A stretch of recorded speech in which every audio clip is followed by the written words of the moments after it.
Hey guys, Yankee here, and today I'm going to be giving my thoughts on the 100 Girlfriends Who Really, Really, Really Love You, episodes 5 and 6.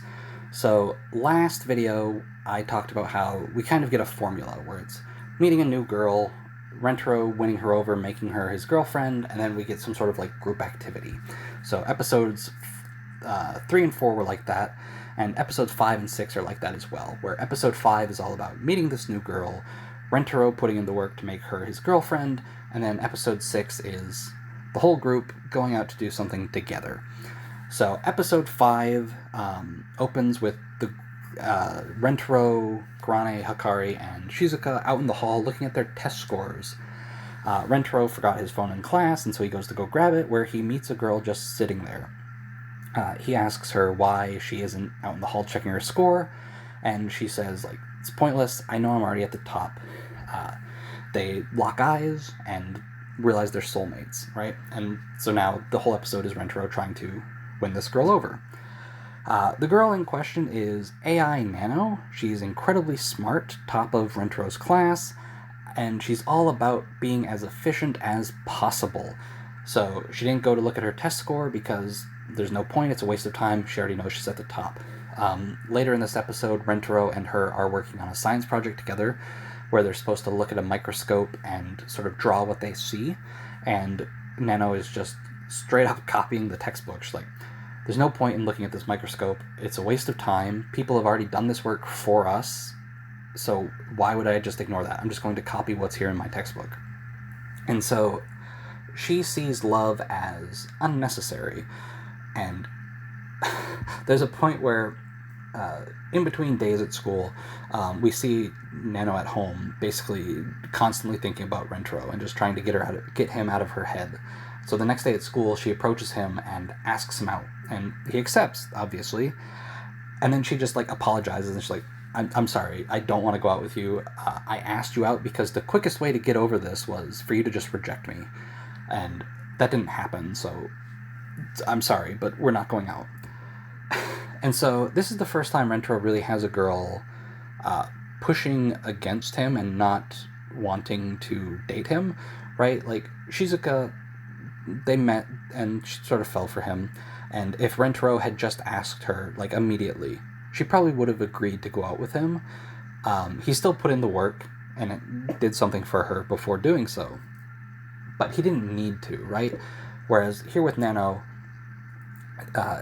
that's not going to work. He has to put in the work to sort of get her interested in him. And so to do this, he asks her out on a date, and they go to an amusement park. And the whole setup here is, we'll spend a day together, right? You think dating and love is unnecessary. I think love and happiness are necessary. So at the end of the day, we'll sort of figure out what's going on, and if you're still not interested, that'll be that. So he takes Nano to the amusement park. They go on some rides, where the whole time Nano is basically crapping on them. Like, the merry-go-round. It's like, why are people simulating horse riding? That's silly. The horror, like the horror house, or whatever you would call it, the haunted house, is just Nano going like, that's just a human. That's just a human.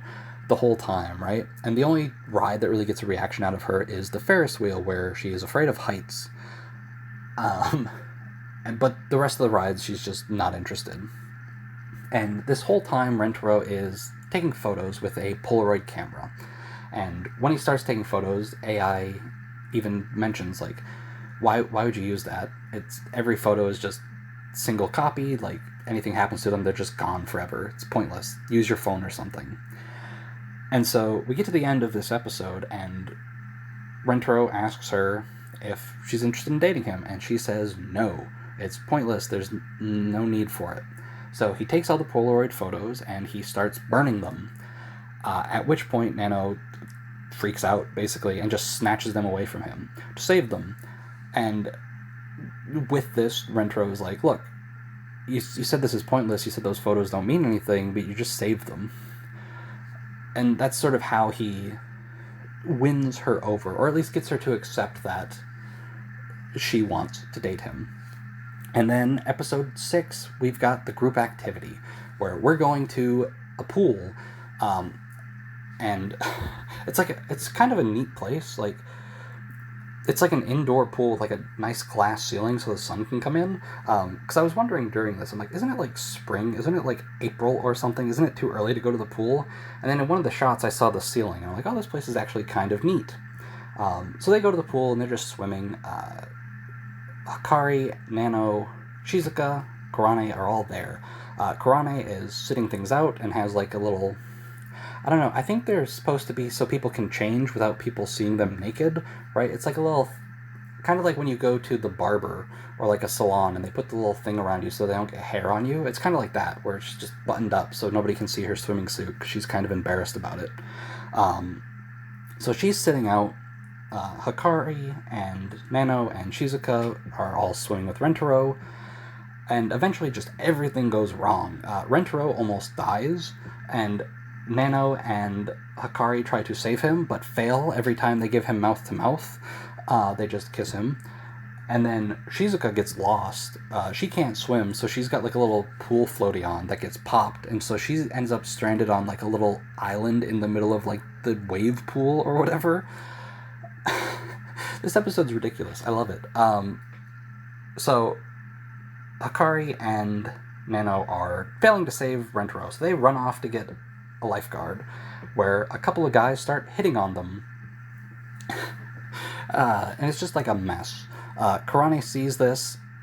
Kurane sees Hikari and Nano basically being harassed, and is like, what is Rentaro doing? Where is he? And so she goes to find him and finds him dead, basically.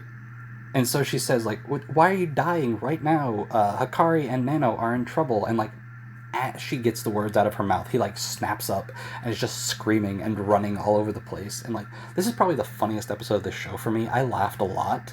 Rentaro just, like, running around like a madman was really funny.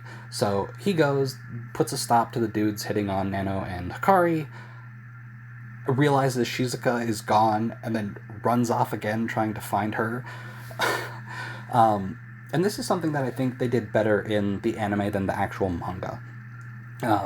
Shizuka is stranded, can't swim, stuck on this little island in the middle of the pool. She's tapping her phone, asking for help. Nobody's helping her.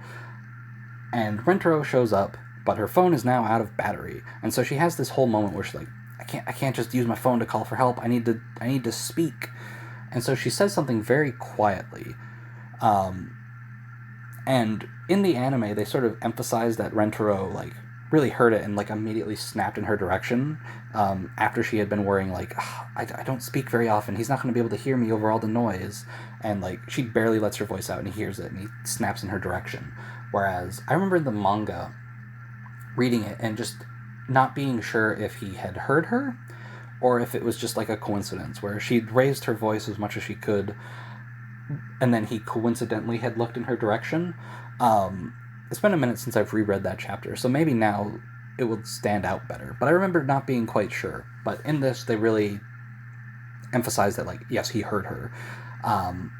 So the day is saved. Everybody's doing okay, except for Kurane, who still is embarrassed to show off her swimsuit. And we get to the end of that. Like, Rentaro just rips the little button-up thing off her, sees it, compliments her, and then everybody has fun at the pool.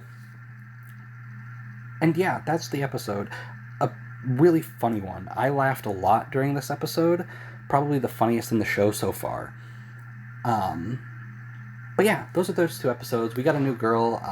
They teased another girl at the end of this, I think.